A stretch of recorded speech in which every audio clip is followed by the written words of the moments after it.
Chaque vendredi, je réponds à vos questions de fond dans cette section parce que je pense que c'est important pour vous de pouvoir progresser sur vos projets entrepreneuriaux. Donc, première question. Comment faire un webinaire si on vend des produits physiques? La plupart du temps, si vous participez à des webconférences de vente, vous allez constater que celles-ci vendent des produits numériques, des programmes d'accompagnement, des formations e-learning, des choses téléchargeables. Si vous vendez un produit physique, comment est-ce qu'on fait? Eh bien, premièrement, la première question, c'est avez-vous déjà créé votre offre irrésistible? Pour faire un webinaire, il faut avoir une offre irrésistible. Ça ne sert à rien de faire une offre où vous donnez 100 € de valeur, vous allez facturer 100 €. Les gens ne vont pas être poussés pour faire l'achat. Donc, quel que soit votre produit, vous pouvez faire une offre irrésistible. Je vais prendre l'exemple d'une de mes clientes qui est spécialisée dans la broderie machine, qui va vendre en fait souvent des motifs de broderie machine ou des accessoires, voilà, broderie. Ce ne sont pas des tarifs très importants. Par produit, on est sur de 1 €, 2,50 €, 5 €, 15 €. Alors, comment faire pour qu'un webinaire vale la peine? Eh bien, ce que vous faites, c'est que vous réunissez vos produits les plus souvent achetés, vos produits best-sellers, et vous en faites un pack avec ces produits best-sellers, de façon à avoir une offre que vous pouvez faire dont le tarif vaut le coup pour vous de présenter ce webinaire. Ça ne sert à rien de faire un webinaire pour vendre un produit à 5 €. Ça commence... Si vous vendez des produits loisirs, ça commence à 50 €, 100 € à avoir du sens. À partir de 250 € un webinaire, c'est extrêmement intéressant. À partir de 500, 1000 €, ça vaut vraiment, vraiment le coup et c'est une des méthodes les plus rentables pour gagner de l'argent. Mais même avec un produit à 50 ou 97 €, eh bien, un webinaire, ça peut très, très bien fonctionner sur les thématiques loisirs, vous vendez à des particuliers, etc. Donc, vous faites en fait un pack. Si vous vendez du produit cosmétique, vous n'allez pas vendre un shampoing sur un webinaire, ça valait pas le coup d'amener les prospects là-dessus et de présenter pendant 1 h 30. Mais par contre, vous pouvez très bien faire un pack avec le shampoing spécial démêlant, la crème pour la peau, 3 mois de tout ça. Donc en fait, il y a 3 shampoings, 3 packs, 3 trucs. Et au final, vous vous retrouvez avec une offre totale qui va peut-être coûter 150 €, 197 € ou juste 97 €. Et là-dessus, vous venez rajouter des bonus intangibles, comme par exemple, vous pouvez ajouter l'interview d'un expert du soin capillaire, vous pouvez ajouter les conseils, vous pouvez ajouter le challenge 7 jours pour des cheveux revitalisés. Et ça va vous permettre d'ajouter de la valeur intangible et donc de faire en sorte que vous proposez 400 € de valeur qui est facturée seulement 97 €. C'est une offre irrésistible, mais vous n'avez pas vendu 400 € de produits physiques, sinon vous allez vous ruiner. Donc voilà comment on fait un webinaire si on vend des produits physiques. On s'assure toujours d'avoir une offre irrésistible. On fait un package avec notre best-of. Si on a un produit qui est relativement cher, eh bien c'est tout simple. Il n'est pas nécessaire de faire un package particulier. Mais ça fonctionne très bien les webconférences pour vendre du produit physique. Question suivante. Sébastien, combien de temps doit durer une vidéo de vente? Et là, on va être sur ce genre de réponse avec des subtilités où la réponse c'est en fait ça dépend, mais je déteste quand on donne une réponse ça dépend et qu'on ne dit pas aux gens ça dépend de quoi. Donc voici comment déterminer combien de temps doit durer votre vidéo de vente. Premièrement, plus votre produit est cher ou plus votre produit nécessite d'explications avant que quelqu'un puisse prendre une décision, plus votre vidéo va être par nature longue. À titre d'exemple, une vidéo où je vends le programme d'accompagnement des clients tous les jours va forcément durer un petit peu, faire un petit peu de longueur parce que dans cette vidéo, je dois expliquer. Le but, c'est pour vous aider, vous accompagner à créer votre séquence toboggan. Ouais, ok, c'est quoi une séquence toboggan? C'est une séquence de marketing automatisée, on va vous aider à faire ça. Mais donc, du coup, je dois expliquer ça. Je dois expliquer que c'est, du coup, un programme qui a des contenus de formation sur un site privé. Mais il y a aussi le coaching commun. Il y a les feuilles de route. Il y a l'accompagnement avec le Déjà Vendredi. Il y a la communauté. Et il y a... Donc, rien que d'expliquer ce qu'il y a dedans, c'est déjà relativement long. Donc forcément, ça va être plus long que par exemple quand je vendais les produits de séduction et que je vais faire une vidéo de vente qui explique juste un DVD, le DVD personnalité du séducteur par exemple. Cette vidéo de vente de mon programme est aussi plus longue parce que quelqu'un qui va investir plusieurs milliers d'euros dans un programme d'accompagnement des clients tous les jours, eh bien, il a besoin d'en savoir un peu plus que quelqu'un qui va, sur un coup de tête, entre guillemets, acheter le livre Profession Entrepreneur Libre. Si je fais une vidéo pour vendre mon livre Profession Entrepreneur Libre au tarif qui est chez les libraires de 25 euros TTC, bon ben, je vais expliquer le livre, mais je ne vais pas rentrer dans le détail de la liste de tous les chapitres, parce qu'il y a 98 chapitres. Mais cette vidéo-là, elle va durer peut-être 8 minutes pour vendre mon livre. Si elle dure 30 minutes, c'est trop long, ça m'est déjà arrivé. C'est beaucoup trop long. Pour un produit à 4 000 euros, 5 000 euros, 8 000 euros, 20 000 euros, 25 000 euros, une vidéo de 20 minutes, c'est trop court. Les gens n'ont même pas le temps de savoir qu'est-ce qu'ils vont acheter. Donc, le tarif influe.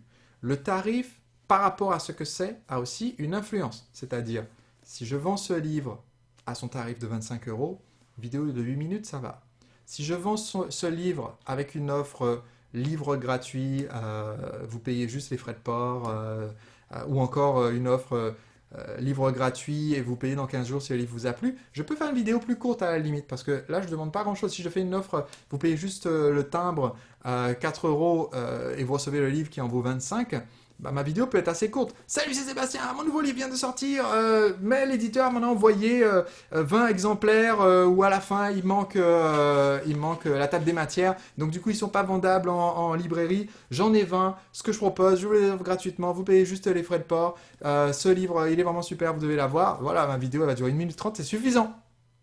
Maintenant, si à l'inverse, ce même bouquin, j'essaye de le vendre plus cher que le tarif librairie, j'essaye de le vendre à 97 euros en disant il y a le bouquin et je vais aussi vous donner une séquence vidéo, un challenge quotidien, un groupe audio dans WhatsApp, qu'en sais-je.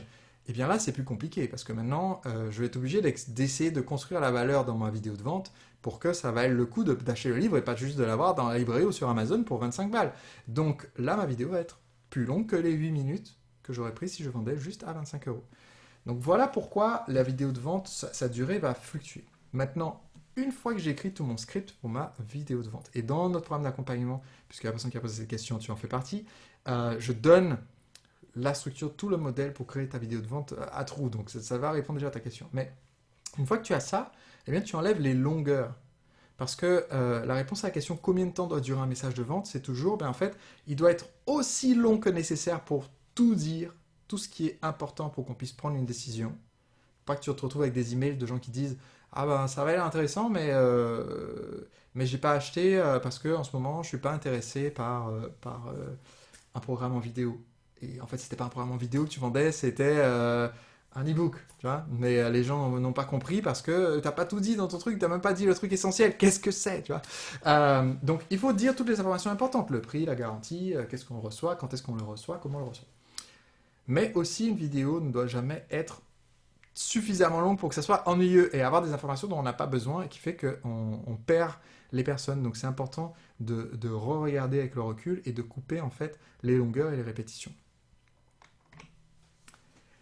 Quelle plateforme je recommande pour faire un webinaire? Est-ce que je recommande Facebook Live, YouTube Live, Webinar Jam, Zoom, StreamYard ou d'autres outils? J'ai utilisé pas mal de plateformes au fil du temps, toutes celles que je viens de mentionner, plus Stealth Seminar, GoToMeeting, Justin TV et pas mal d'autres.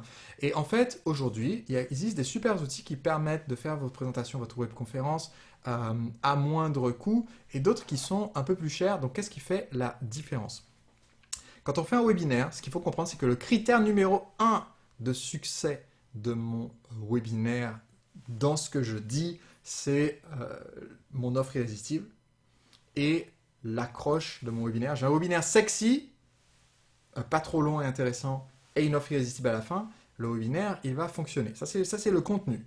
Maintenant, imaginons que j'ai deux personnes qui ont exactement le même contenu du webinaire, avec exactement la même offre à la fin, et qui me demandent, OK, si j'utilise différentes plateformes, est-ce que mes résultats vont être différents? La réponse est oui.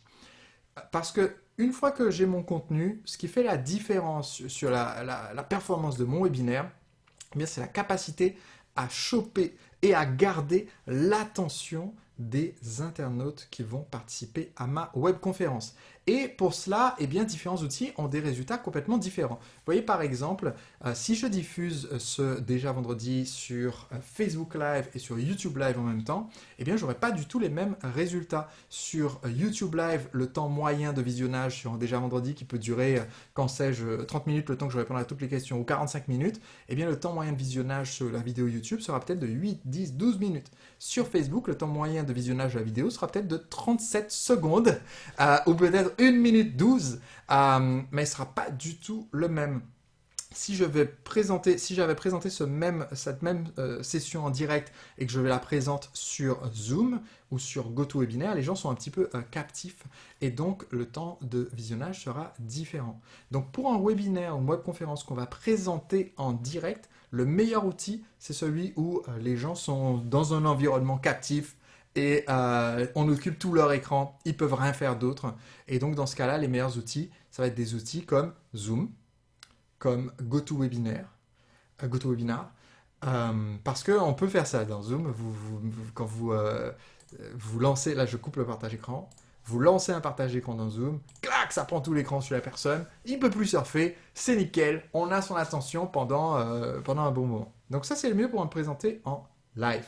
Maintenant si vous voulez faire un webinaire perpétuel, c'est-à-dire qu'après votre webconférence, eh bien, elle tourne tous les lundis à 15 h, tous les jeudis à 15 h, et comme ça vous êtes juste présent sur le chat pour répondre aux questions. Et bien dans ce cas-là, il y a des outils spécifiques pour le marketing, comme Webinar Jam EverWebinar, comme Stealth Seminar, ou alors System.io propose une fonction de webinar. Je ne vais pas trop, et LearnyBox aussi, je ne vais pas trop mettre ça dans la même catégorie, je vais mettre ça dans la catégorie, bon, on a déjà un outil qui fait, on a déjà une machine à café, on veut faire du jus vert de légumes, on met les légumes dedans, on essaie de voir si ça fonctionne. Des fois ça marche, des fois ça marche pas. C'est pas la même, c'est pas fait pour ça en fait. Donc System.io c'est super, LearnyBox j'en ai eu des bons retours de clients et tout, mais concrètement c'est pas fait pour ça. Donc si vous voulez faire des conférences et que ça marche, en live, le moins cher, le plus efficace, vous faites votre webinaire dans Zoom. Et ça sera très bien parce que maintenant, de nos jours, énormément de gens ont Zoom, savent au moins assister à une réunion Zoom. C'est un des outils les plus faciles. GoToWebinar coûte beaucoup plus cher, même s'il est très fiable. Donc Zoom, c'est plus simple. Diffuser sur YouTube Live, pourquoi pas? Ça peut très bien marcher. Il y a un chat. Vous pouvez donner le lien pour acheter à la fin dans le chat. YouTube Live, c'est une solution qui est OK, qui est bonne. Facebook Live, ça sert à rien, faut pas s'embêter, vous pouvez zapper complètement ça. Alors en 2016, c'était nickel. En 2016, il fallait être une page approuvée, reconnue par Facebook pour avoir le droit de diffuser sur Facebook Live. Je faisais des webinaires sur Facebook Live, j'avais 700 personnes, 1000 personnes connectées simultanément. Ils ne pouvaient pas cliquer pour aller faire autre chose parce que j'étais le seul en France. Enfin voilà, il n'y avait pas d'autres lives qui se passaient en même temps. C'était génial. J'ai même rediffusé la webconférence de David J. C'était sa conférence à lui. J'ai pris mon téléphone, j'ai filmé sur mon Facebook Live à moi. J'avais plus de gens sur mon Facebook Live que lui, il en avait sur la conférence officielle. Et j'ai mis mon lien avec mes bonus vers son offre à la fin. Et j'ai cartonné, j'ai fait plein de ventes. En 2020, en 2021, c'est pas la peine d'essayer. C'est même pas la peine d'essayer. Ça servira à rien. Facebook Live, vous oubliez. Donc, en live Zoom, en perpétuel par la suite, j'utilise EverWebinar, c'est ce que je recommande. Pour moi, c'est le meilleur outil. Si vous êtes membre de ma formation, vous avez un lien spécial avec un deal qui vous permet de démarrer pour dépenser beaucoup moins que l'offre normale de EverWebinar. Mais c'est ce que j'utilise et que je recommande. Emeline demande, Sébastien, j'ai regardé Webinar Jam pour commencer à planifier ma webconférence. Ce prix est de 500 $ par an. Est-ce qu'il y a des outils moins chers pour débuter? Est-ce qu'il faut payer dès maintenant cette somme? Est-ce qu'il y a des astuces? Je le répète, quand vous démarrez, que vous faites votre première webconférence en live, vous vous embêtez pas, faites votre conférence sur Zoom. Ça va vous coûter, si vous prenez un compte Zoom Pro, ça va vous coûter 12 €, donc 14 $. Donc c'est une meilleure solution, surtout si vous comptez faire la webinaire plusieurs fois pour l'optimiser un peu avant de le mettre en perpétuel, et bien ça vous permet de gagner la somme que vous allez ensuite investir dans EverWebinar. Encore une fois, par contre, je parlais de EverWebinar et non pas de Webinar Jam. Donc, si pour vous 500 € ça fait une différence, Au lieu de payer 500 € pour Webinar Jam qui sert à faire des conférences en live, achetez Zoom, faites votre conférence en live avec Zoom. Quand vous avez suffisamment de sous, vous achetez non pas Webinar Jam, mais EverWebinar, qui est leur version qui permet de faire des webinaires perpétuels. Webinar Jam pour faire des webinaires en live, c'est à la fois plus que ce dont vous avez besoin, overkill, ça coûte plus que ce dont vous avez besoin, et c'est moins fiable que d'autres outils. Ça plante souvent, Webinar Jam. EverWebinar ne plante jamais, le perpétuel ne plante jamais, mais leur truc en live, il plante régulièrement. Donc moi, je n'investirai pas les 500 $. Si pour vous, ça fait une différence de les mettre, je ne les investirai pas. Étienne me demande, Sébastien, je suis en train de créer mon toboggan de webinaire, j'ai un doute, les mails que je fais après mon webinaire, est-ce qu'ils renvoient vers une page, de commande, pas vers une page de replay, mais les derniers mails de la séquence, ils renvoient vers une page de vente. Alors, est-ce que tu peux expliquer, Sébastien? Donc, dans ma formation, ce que j'explique toute une séquence qu'on fait qui triple les ventes d'une webconférence. Et cette séquence, c'est ce qu'on envoie par email par la suite et je donne les modèles. Et en fait, quand on vient de terminer la webconférence, il y a des gens qui ont assisté à notre offre pendant la conférence et qui n'ont pas acheté tout de suite, les malheureux, c'est quoi leur problème? Eh bien, ce qu'on fait, c'est que effectivement, on envoie 2 vidéos dont j'explique la structure très spéciale dans la formation. On envoie ces 2 vidéos juste après le webinaire. Donc, comme dans ces vidéos, tu vas reprendre l'offre, réexpliquer l'offre, réintroduire l'offre, eh bien, dans ces vidéos-là, tu n'as pas besoin de renvoyer les gens vers une page de vente. Tu peux les envoyer directement vers la page de commande. Ils ont vu le webinaire il y a 1 heure ou 2. Ils se sont tapé ton explication de l'offre qui dure 30 minutes ou 45 minutes. Ils viennent de regarder une vidéo qui a récapitulé l'offre en quelques minutes. Ils n'ont pas besoin de revoir une page de vente avant de se décider. Donc là, tu peux les envoyer direct vers une page de commande. On n'envoie pas les gens vers une page de replay, parce que ça, c'est plus tard dans la séquence, c'est le best-of. Et tout à la fin, par contre, de ma séquence post-webinaire, ça fait 1 semaine que ces gens ont participé à la webconférence. Ils ont complètement oublié de quoi tu as parlé. Donc, tout à la fin de notre séquence, quand on fait les liens, on les fait bien vers une page de vente qui reprend tous les arguments. Qu'est-ce que ça va vous apporter? Pourquoi est-ce que j'ai créé ça? Pourquoi est-ce qu'il y a l'offre irrésistible? Qu'est-ce que vous allez recevoir? Comment vous allez recevoir? Etc. etc. D'où la différence entre les liens qui sont dans les différents emails. On n'envoie pas les mêmes liens tout au long de la séquence. Marion demande, Sébastien, pour le calcul du prix d'ancrage de son produit, est-ce qu'il y a une limite de tant de fois du prix du produit? Donc, c'est-à-dire si je fais J'imagine que la question de Marion, c'est par rapport à l'offre irrésistible. Si je veux vendre un produit pour 197 €, quelle est la quantité de valeur que je vais créer à la base? Eh bien, le principe de l'offre irrésistible, c'est le principe 4x2x, c'est-à-dire on peut facturer 2 fois plus si on apporte 4 fois plus de valeur que notre prix.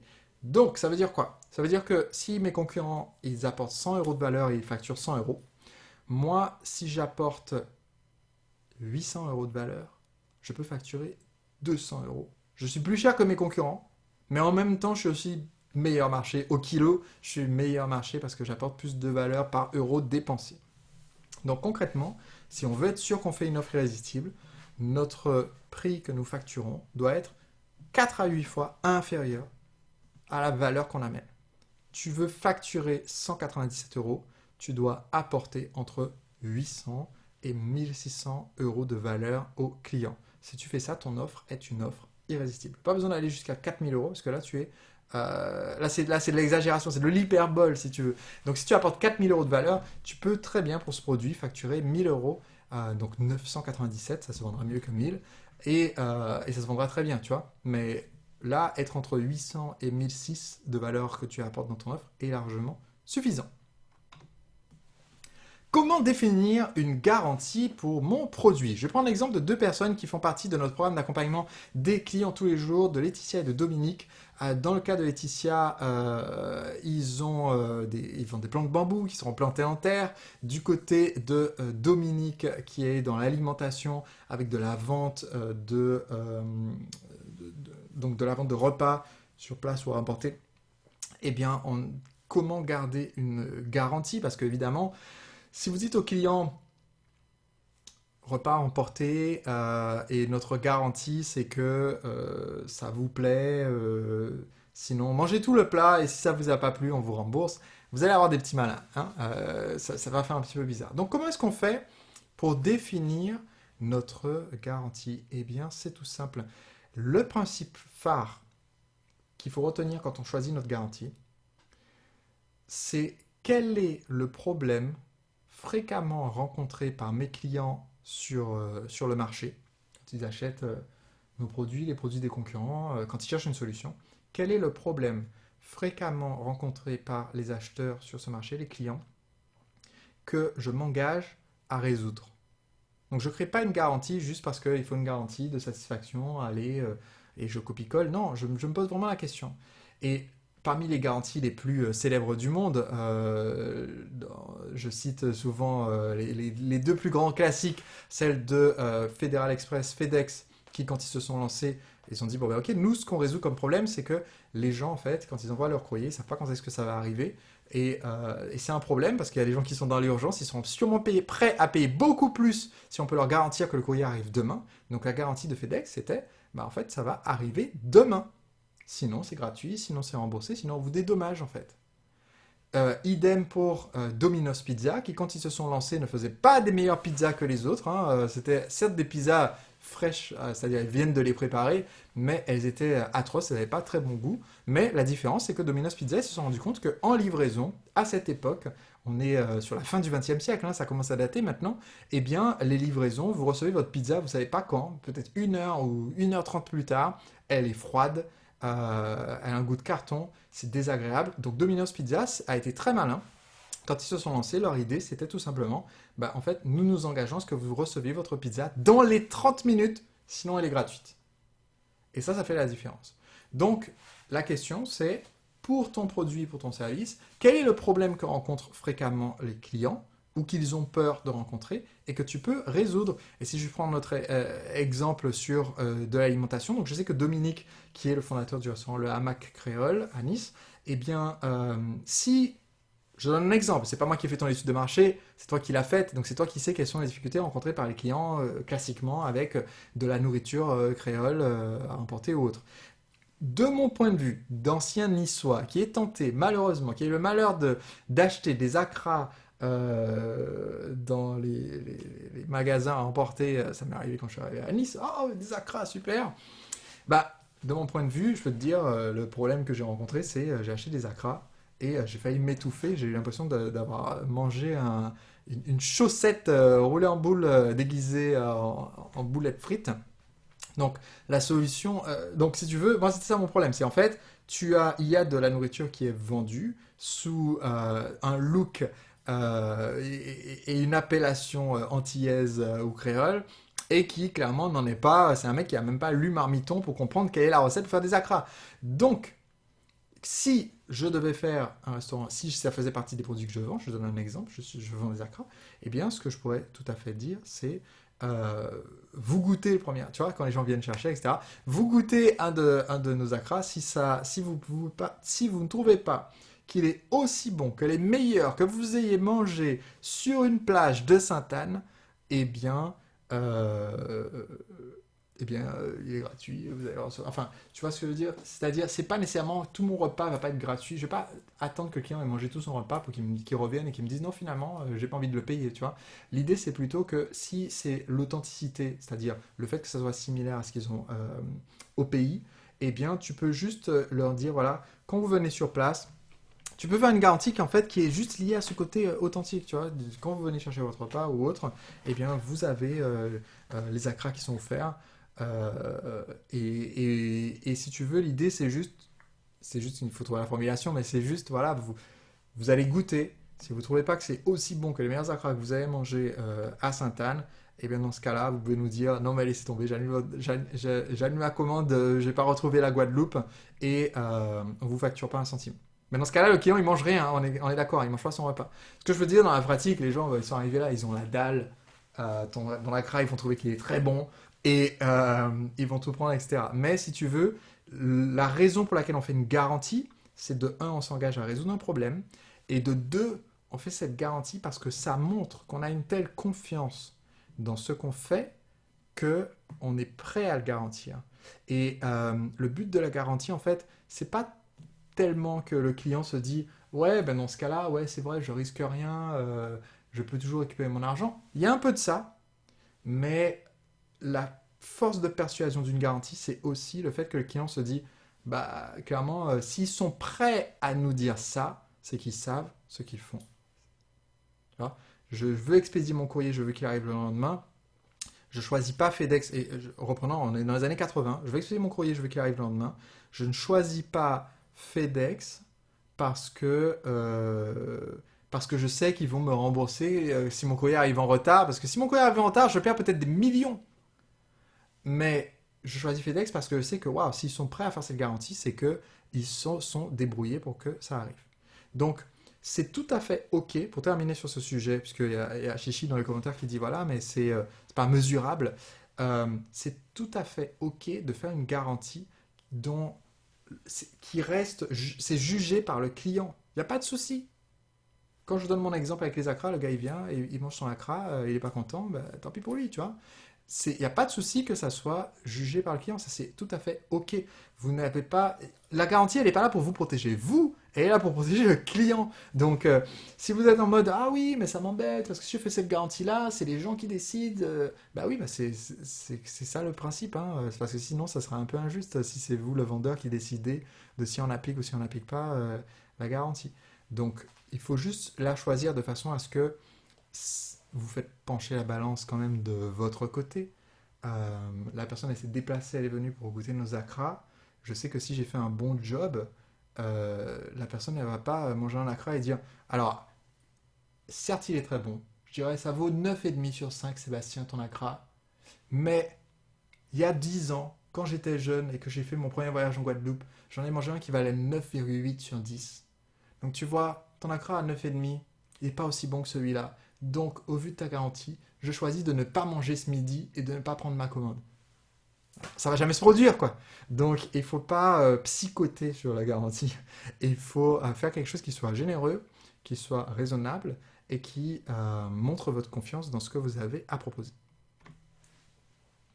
Christelle dit Hello, j'ai voulu m'inscrire sur Presto Market, il ne parle plus de nouveaux clients. Est-ce qu'il y a une autre alternative? Donc, Presto Market, c'est un service qui a été lancé à la fin 2013 pour permettre, c'était le premier en francophonie qui avait pour but d'aider les infopreneurs à mettre en ligne et à vendre facilement leurs formations sur Internet. Depuis, il y a eu d'autres services qui se sont lancés, notamment LearnyBox qui a été l'alternative principale depuis 2016 environ jusqu'à relativement récemment. Et beaucoup de nos clients utilisent LearnyBox. Le fondateur de LearnyBox, c'est Lorenzo Pantino, le créateur de Maxi Voice, la voix off d'un dîner presque parfait. C'est aussi un de nos anciens clients du mouvement des entrepreneurs libres. Et donc j'ai entendu beaucoup de bien de LearnyBox au fil des années.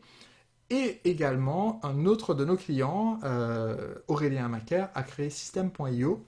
Aujourd'hui, System.io, c'est une plateforme qui est plus jeune, elle est beaucoup plus récente, qui a peut-être un côté dynamique supplémentaire, puisque comme ils sont jeunes, ils ont tout approuvé, ils mettent les bouchées doubles.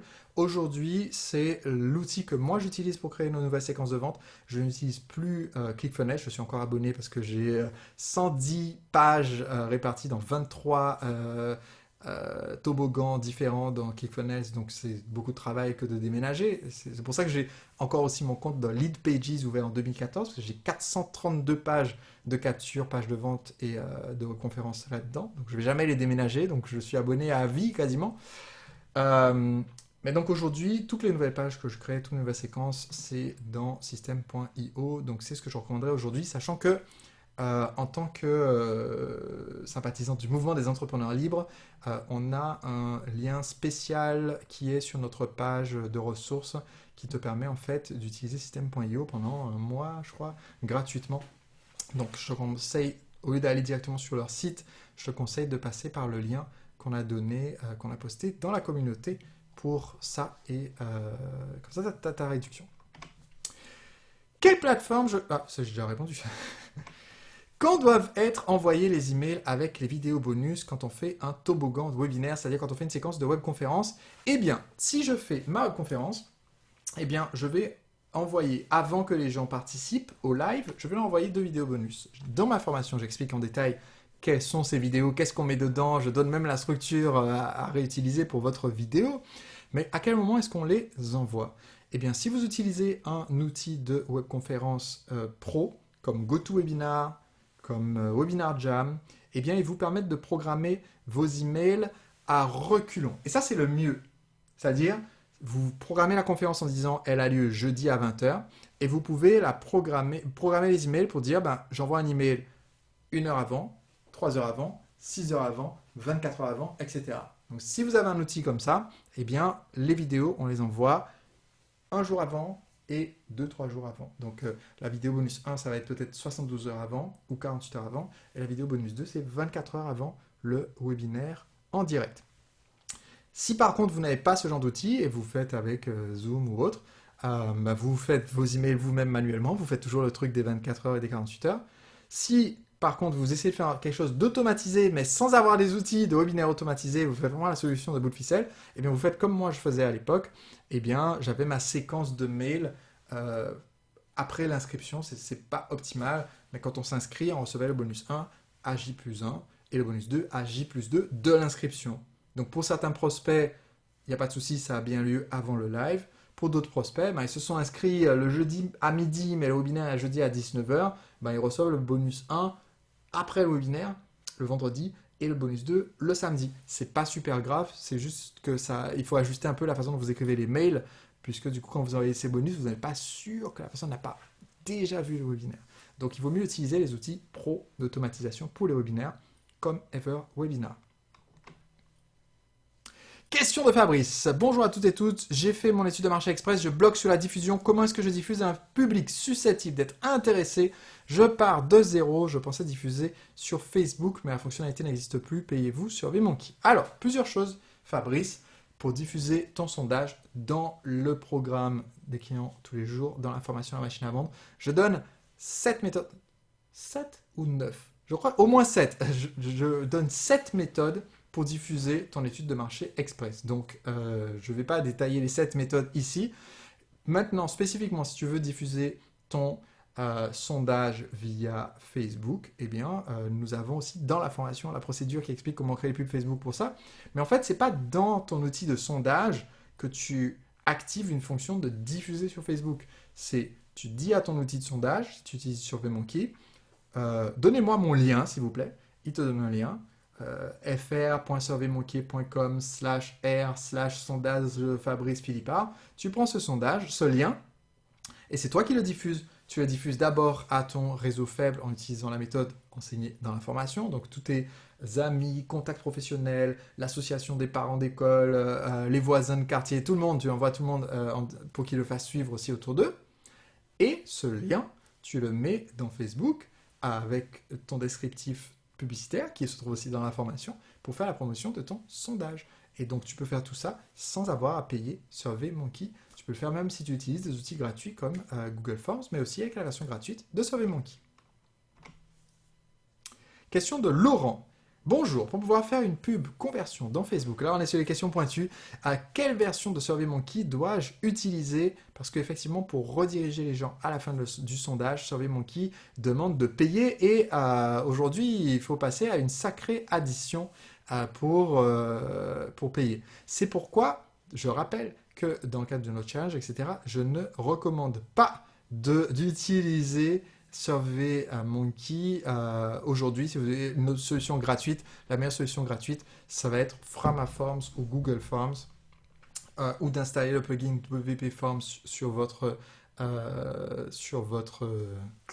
blog WordPress, si vous avez un blog WordPress, mais c'est pas SurveyMonkey. Aujourd'hui, SurveyMonkey, ils se sont enflammés sur les abonnements et sur les tarifs. Je pense qu'au fur et à mesure des mises à jour des différents chapitres dans notre formation, je vais petit à petit enlever toute référence à cet outil, même si c'est celui que j'utilisais avant, parce que maintenant, ils ne sont plus en contact avec la réalité des coûts qu'on est prêt à investir pour faire notre étude de marché au départ. Donc voilà. Donc, en fait, je te conseille de ne pas nécessairement rester dans SurveyMonkey et d'aller utiliser d'autres outils. Mais tu n'es pas obligé de faire une pub conversion dans Facebook. Tu peux faire une publicité au clic si jamais tu utilises un outil qui ne te permet pas de rediriger tes prospects. Question de Laurent, puisque du coup je viens de parler de WP Forms, eh bien il y a 3 extensions WordPress WP Forms, laquelle faut-il utiliser? En fait, dans WordPress, il y a WP Forms Lite, qui est l'extension gratuite qui te permet de faire ton sondage directement sur ton blog. Et si tu prends l'option payante de WP Forms, ça reste moins cher que SurveyMonkey, c'est ce que moi j'ai, et ça se fait directement sur leur site. Je ne crois pas que tu le fasses via... non, je confirme, ça ne se fait pas via ajouter un plugin. Et encore une fois, nous avons, je crois, un lien spécial par rapport à WP Forms. Tu peux demander à notre équipe et on te transmettra le lien. Et dernière question, c'est un message de Véronique, qui a un sondage qui est victime de son succès parce que Véronique a utilisé SurveyMonkey. Oh là là, pourquoi est-ce qu'on parle de SurveyMonkey tout le temps? Tous les problèmes semblent venir de cet outil. Eh oui. Et en fait, elle a plein de réponses, mais SurveyMonkey lui dit il faut payer pour voir les réponses supplémentaires. Elle pourrait les voir. Eh bien, je te dirais, ben dans ce cas-là, tu cherches, tu auras l'abonnement le moins cher de SurveyMonkey mensuel. Ça doit peut-être être 30 € quand même. Mais comme ça, tu peux récupérer les réponses en question. Je ne sais pas si c'est possible de les exporter au format Excel, même si tu ne peux pas les voir directement dans l'outil. Je ne saurais pas répondre à ta question. J'ai jamais été dans la situation de dépasser le volume d'un compte gratuit sans payer pour voir qu'est-ce qui se passe.